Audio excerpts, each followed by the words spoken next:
नमस्कार, सत श्री अकाल, आदाब। आज की वीडियो में हम बात कर रहे हैं फार्मर्स प्रोटेस्ट 2.2 के बारे में। फार्मर्स की यहाँ पर क्या डिमांड है, फार्मर्स का क्या एंगल है, गवर्नमेंट क्यों उनकी डिमांड्स नहीं ग्रांट कर पा रही, गवर्नमेंट का क्या एंगल है, इन सारी स्टोरीज के पीछे क्या इकोनॉमिक एंगल हमें समझ में आता है, सबको यहाँ पर डिकोड करने की कोशिश करेंगे। तो शुरू करते हैं सबसे पहले समझने से कि फार्मर डिमांड क्या कर रहे हैं। बोल रहे हैं कि आपने पिछले प्रोटेस्ट के दौरान हमसे कुछ वायदे किए थे कि इन फॉलोइंग पॉइंट्स पे हम कमेटी बिठा के कंसिडरेशन करेंगे, पर आप क्योंकि वैसा आपने कुछ भी नहीं किया है 2-3 सालों में, इसीलिए हम फिर से आपको याद करवाने आए हैं कि हमने क्या क्या डिमांड्स की थी, किन किन डिमांड्स पे आपने कहा था कि आप विचारेंगे, पर आपका कोई भी अब रिवर्ट बैक हमने नहीं महसूस किया, आपका कोई भी एक्शन हमने नहीं महसूस किया। तो अगर डिमांड्स की बात करें, यहाँ पर डिमांड है कि लोन वेव ऑफ कर दिया जाए, कुछ लोन माफ़ी की जाए, कॉम्पनसेशन एंड जॉब्स प्रोवाइड किया जाए उन लोगों को जो पिछले फार्म प्रोटेस्ट में इंजर्ड हुए थे या फिर जिनको जानी नुकसान हुआ था। डॉक्टर स्वामीनाथन की रिपोर्ट को इम्प्लीमेंट करने की यहाँ पर बात की गई है। WTO से एग्जिट, वर्ल्ड ट्रेड ऑर्गेनाइजेशन से बाहर होने की बात की गई है। एंड सबसे मेन डिमांड है MSP का लीगलाइजेशन। आज की वीडियो में फोकस करेंगे MSP के लीगलाइजेशन को समझने की, एंड दोनों तरफों से गवर्नमेंट एंड फार्मर्स का क्या यहाँ पर एंगल है MSP के पीछे, सब कुछ समझेंगे। तो मिनिमम सपोर्ट प्राइस होता है एक ऐसा फिक्स प्राइस गवर्नमेंट कर देती है कि इस प्राइस पे हम फार्मर से उसकी क्रॉप खरीदने को तैयार हैं। मान लेते हैं फॉर एग्जांपल अगर वीट की बात हो रही है, एंड वीट को गवर्नमेंट ने जो भी खर्चे का एस्टिमेट लगाकर बोला कि फार्मर को यहाँ पर 2000 रुपये का खर्चा है, तो उन्होंने बोलते ठीक है, आपसे हम 2000 रुपये में 1 क्विंटल वीट खरीदने को रेडी। ओके, अब फार्मर उसको पूरे देश में कहीं भी बेच सकता है, कोई दिक्कत वाली बात नहीं है। लेकिन अगर पूरे देश में उसे 1500, 1800, 1700 ऐसे रेट्स मिलेंगे तो वो मार्केट में ना बेच के, यानी कि मिडल मैन को ना बेच के जाके गवर्नमेंट से 2000 रुपये ले लेगा। इसे कहा जाता है मिनिमम सपोर्ट प्राइस। के खर्चों को ध्यान में रखकर गवर्नमेंट एक प्राइस जारी कर देती है कि इतने प्राइस पे गवर्नमेंट आपसे खरीदेगी, अगर आप मार्केट में इससे सस्ता बेचने की आपको जरूरत नहीं है ना। Before getting into the debate के देना चाहिए नहीं देना चाहिए, लेट्स ट्रैक द हिस्ट्री के MSP आता कहाँ से है, या फिर MSP की जरूरत क्या पड़ी, या क्यों आज MSP की डिमांड हो रही है। इन क्वेश्चंस को हम यहाँ पर समझने की कोशिश करते हैं।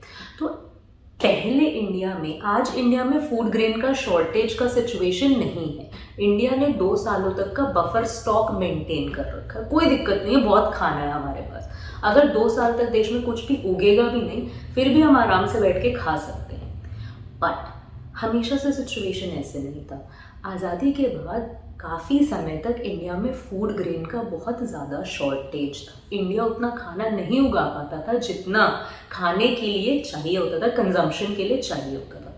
उस टाइम जब ग्रीन रेवोल्यूशन जैसी चीज़ें आई कि देश की प्रोडक्टिविटी को इंक्रीज करने के लिए नए टेक्नोलॉजी आई, फर्टिलाइजर्स आए, HYV seeds, high yielding variety seeds लाए गए कि प्रोडक्टिविटी इंक्रीज कर जाए। पर इस सारे इनोवेटिव आइडिया में एक प्रॉब्लम था कि ये सारा जो ग्रीन रेवोल्यूशन का आइडिया था ये कॉस्टली था, ये महंगा पड़ता था। और इंडिया की अगर आप एग्रीकल्चर को समझोगे तो इंडिया का एग्रीकल्चर या जो फार्मिंग सेक्टर है वो बहुत ज़्यादा फ्रेगमेंटेड है, टूटा हुआ है। लोगों के पास बहुत छोटे छोटे टुकड़े हैं, यानी कि मार्जिनल फार्मर्स कहा जाता है इन्हें। छोटे फार्मर्स यहाँ पर बहुत है जो कि बहुत छोटे छोटे पीस ऑफ लैंड पे फार्मिंग कर रहे हैं। अब ये गरीब फार्मर है, इसके पास इतना पैसा नहीं है कि ये जो इनपुट्स चाहिए, जैसे कि बहुत ज़्यादा फर्टिलाइजर्स, पेस्टिसाइड्स, इंसेक्टिसाइड्स, सीड्स, बहुत ज़्यादा पानी, ये सब चीज़ें ये गरीब फार्मर अफोर्ड नहीं कर पाता है। इसीलिए गवर्नमेंट ने क्या दिया इन्हें कि देखो, फार्मिंग एक रिस्की बिजनेस है। इवन इफ आप कहीं ना कहीं से लोन लेके, क्रेडिट लेके ये सारा सामान लगा के अपने काम कर ले, बट बाय चांस बारिश नहीं हुई, बाय चांस बारिश ज़्यादा हो गई, कोई इंसेक्ट्स ने फसल खराब कर दी, risky business, very risky business, जो कि नेचुरल फैक्टर्स पे डिपेंड कर रहा है। तो मिनिमम सपोर्ट प्राइस निकाला गया फार्मर्स को अश्योरेंस देने के लिए कि आपका जो मिनिमम कॉस्ट है वो तो गवर्नमेंट कवर करेगी ही करेगी, आप टेंशन मत लो, आप खाना उगाओ, आप फूड ग्रेन्स उगाओ। यानी फार्मर्स को इनकरेज करने के लिए कि प्लीज़ आप फूड ग्रेन्स ग्रो करो ताकि देश का पेट भर सके, एमएसपी के स्कीम को लॉन्च किया गया। अब उस ज़माने में भी एमएसपी के फ़ायदे भी हुए, नुकसान भी हुए। फ़ायदे हुए कि इंडिया अपना फूड ग्रेन उगा पा रहा था, सेल्फ सफिशिएंट हो पा रहा था, अब अपना पेट खुद भर पा रहा था। नुकसान कहीं ना कहीं ये हुआ कि एमएसपी मिलता था व्हीट राइस जैसी चीज़ों पे, जिसकी वजह से लोगों ने फोकस क्या किया कि राइस ही उगाया जाए। अब अगर हम बात करें, देखो बहुत विस्तार से हम चीज़ों को समझ सकते हैं कि इंडिया का मैप अपने दिमाग में बना लो। अभी जो नॉर्दर्न रीजन में, जैसे हम पंजाब हरियाणा की बात कर रहे हैं, यहाँ का लैंड ड्राई है, यहाँ पर भी राइस की फसल बहुत ज़्यादा उगाई जाती है। राइस एक पैडी क्रॉप है, बहुत ज़्यादा पानी में उगती है।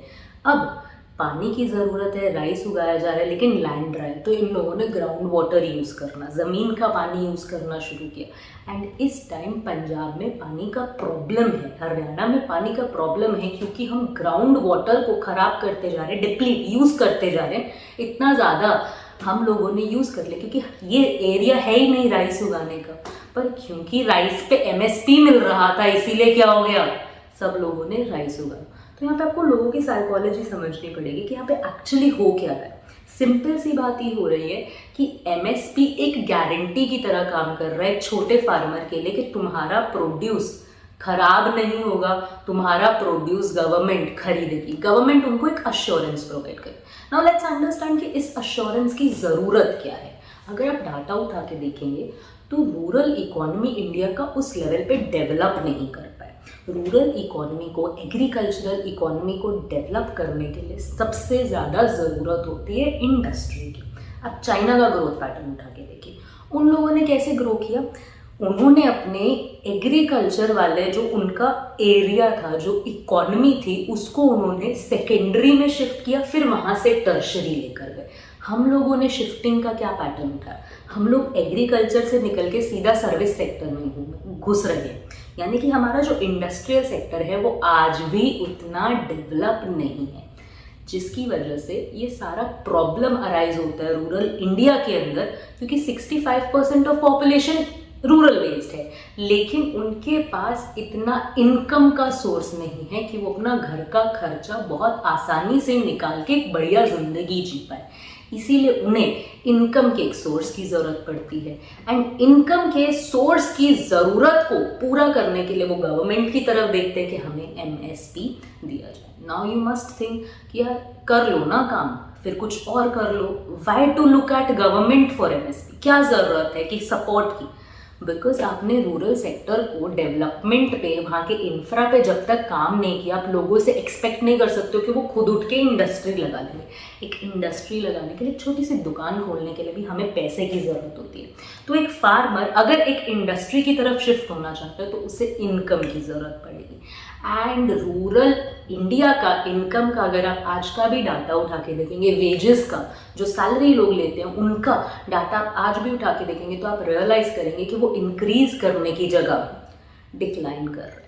जो रियल वेजेस है वो रूरल इंडिया के डिक्लाइन कर रहे हैं, यानी कि लोगों के पास इनकम नहीं है। इनकम नहीं होगा तो वो फैक्ट्री इंडस्ट्री खोलना तो दूर की बात है, वो पहले अपनी आम जिंदगी, आम खर्चे पूरी करने के बारे में सोचेगा। इसीलिए जो काम उसे आता है वो एग्रीकल्चर है। एग्रीकल्चर पे वो इनकम जनरेट करने की कोशिश करेगा, लेकिन एग्रीकल्चर इतने सारे नेचुरल फैक्टर से अफेक्टेड है, तो वो गवर्नमेंट की तरफ देखेगा कि आप मेरी इनकम का ख्याल रखो, क्योंकि देश का पेट तो हम ही भर रहे हैं।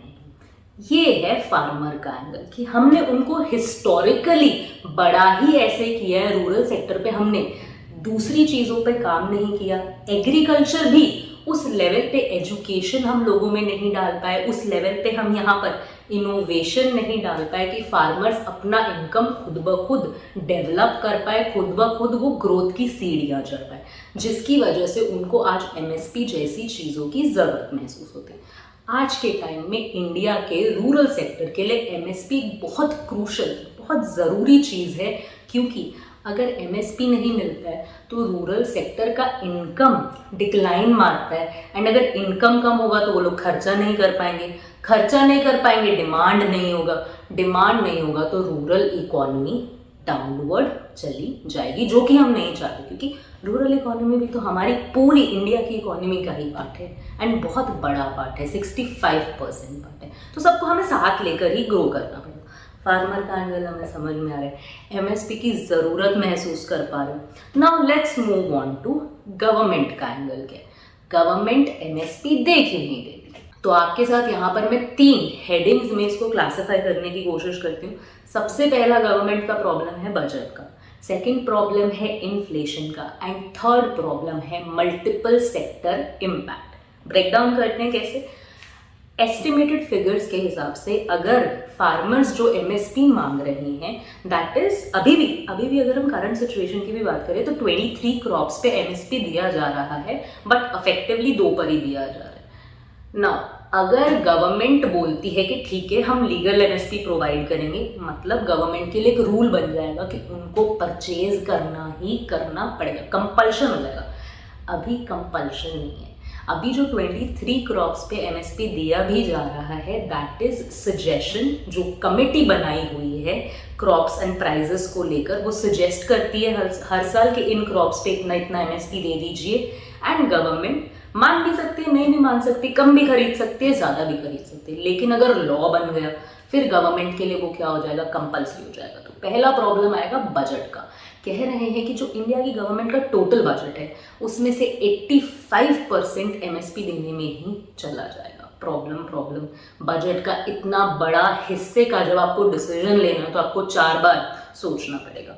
तो budget is first problem. Second problem is MSP देने से इन्फ्लेशन आने का भी रूरल इकोनॉमी में डर रहेगा कहीं ना कहीं, क्योंकि आपने एमएसपी दे दिया, उसके बाद लोगों का इनकम थोड़ा बहुत राइज कर गया, उसके बाद वो लोग खर्चा ज़्यादा करेंगे।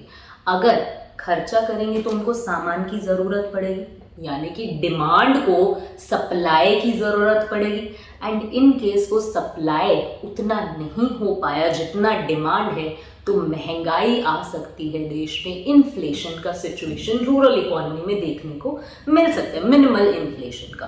तो गवर्नमेंट उसको कैसे मैनेज करेगी, गवर्नमेंट को वो सोचना पड़ेगा। थर्ड हमारे पास प्रॉब्लम आ जाता है कि फ्री ट्रेड या फिर मल्टीपल सेक्टर्स पे कैसे इम्पैक्ट पड़ेगा। देखो मैं समझाती हूँ। फ्री ट्रेड होता है जब आप मार्केट फोर्सेस पे चीज़ों को छोड़ देते हो कि जैसा डिमांड है, जैसा सप्लाई है, वो अपने आप चीज़ों को मैनेज कर लेगी। लेकिन जब आपने एमएसपी लगा दिया तो आपने क्या बोल दिया कि इससे नीचे तो कोई खरीद ही नहीं सकता। पहले सप्लायर्स क्या करते, जो कॉर्पोरेट सेक्टर है वो एग्रीकल्चर के साथ कैसे काम करता, मिडल मैन एग्रीकल्चर के साथ कैसे, फार्मर्स के साथ कैसे काम करता, वेट करता कब प्राइजेस नीचे आएंगे एंड मैं कब जाके फटाफट सस्ते दामों में चीज़ें खरीद लूँगा, एंड फिर उसका मार्जिन बढ़ जाएगा, फिर वो प्रॉफिट बना लेगा ना। अगर एमएसपी हो गया फिर वो प्राइजेस गिरेंगे नहीं, यानी कि जो कॉर्पोरेट सेक्टर है, जो मिडिल मैन है, उसका प्रॉफिट श्रिंक कर जाएगा। इस तरीके से इम्पैक्ट पड़ेगा कॉर्पोरेट सेक्टर पे। जब आप फ्री ट्रेड पे क्या कर दोगे, रोक लगा दोगे, गवर्नमेंट अपनी बीच में क्या करेगी, एमएसपी लगा के टांग अड़ा देगी। First problem. Second problem is WTO, world trade organisation का इंडिया पार्ट है, जिसमें बहुत सारी कंट्रीज जुड़ी हुई हैं कि हम आपस में व्यापार करेंगे बिल्कुल फ्री एंड फेयर तरीके से, किसी पे रोक टोक नहीं लगाएंगे, आराम से ट्रेड करने देंगे। तो वर्ल्ड ट्रेड ऑर्गेनाइजेशन के भी कुछ रूल्स रेगुलेशंस हैं जिनके तहत ये सारी कंट्रीज आपस में जुड़ी हुई हैं। उन रूल्स एंड रेगुलेशंस के हिसाब से एमएसपी को लीगलाइज नहीं किया जा सकता, and MSP minimum level of ही दी जा सकती है जो भी उन्होंने गाइडलाइंस सेट की हैं। यानी कि अगर आज की डिमांड्स फार्मर की एग्जैक्टली कॉपी पेस्ट मान ली जाती हैं तो हमें वर्ल्ड ट्रेड ऑर्गेनाइजेशन से भी एग्जिट लेना पड़ेगा। नाउ द प्रॉब्लम इज कि इंडिया सिर्फ फूड ग्रेन्स का इम्पोर्ट एक्सपोर्ट नहीं करता, इंडिया बहुत सारी चीज़ों का, ऑयल, मिनरल्स, मल्टीपल चीज़ों का इम्पोर्ट एक्सपोर्ट करता है। अगर WTO से एग्जिट हमारा सिर्फ एग्रीकल्चर के कारण होता है तो हमारे बाकी सारे सेक्टर्स, हमारा डायमंड सेक्टर, हमारा फॉरेस्ट्री सेक्टर, हमारा हैंडीक्राफ्ट सेक्टर, सब जगह हमें इम्पैक्ट देखने को मिल सकता। तो ये बात हमें समझ में आई कि फ्री ट्रेड को जब आप MSP लगाकर एलिमिनेट कर दोगे तो उससे कॉरपोरेट सेक्टर को भी दिक्कत होगी एंड WTO के एग्जिट की वजह से इंडिया की ओवरऑल इकोनॉमी पे हमें इम्पैक्ट देखने को मिल सकता है ना। द थिंग इज कि समझ ही नहीं आ रहा है। गवर्नमेंट के एंगल से देख रहे हैं तो लग रहा है MSP दे ही नहीं सकते हैं, कंप्लीटली रॉन्ग है। फार्मर्स के एंगल से देख रहे हैं, हिस्ट्री को ट्रैक कर रहे हैं तो लग रहा है कि MSP तो बिल्कुल ज़रूरत वाली चीज़ है, इसके बिना तो रूरल सेक्टर सस्टेन ही नहीं कर पाएगा। तो फिर हाँ करें MSP को या ना करें, करा क्या जाए? इस सवाल का जवाब सिंपल है कि आप यहाँ पर इकोनॉमिक प्रॉब्लम को एड्रेस करो। यहाँ पर प्रॉब्लम MSP देने या ना देने का नहीं है, यहाँ पर प्रॉब्लम है कि रूरल सेक्टर का इनकम कैसे इंक्रीज किया जाए। अब शॉर्ट टर्म की यानी कि एक छोटे पीरियड ऑफ टाइम की 2, 4, 5 सालों की बात करोगे तो आप एकदम से वहाँ पर बहुत सारी इंडस्ट्रीज नहीं खोल सकते हो, तो आपको minimum level of minimum support price MSP तो देना ही पड़ेगा ताकि रूरल इकोनॉमी का चक्का ना जाम हो, चक्का चलता रहे।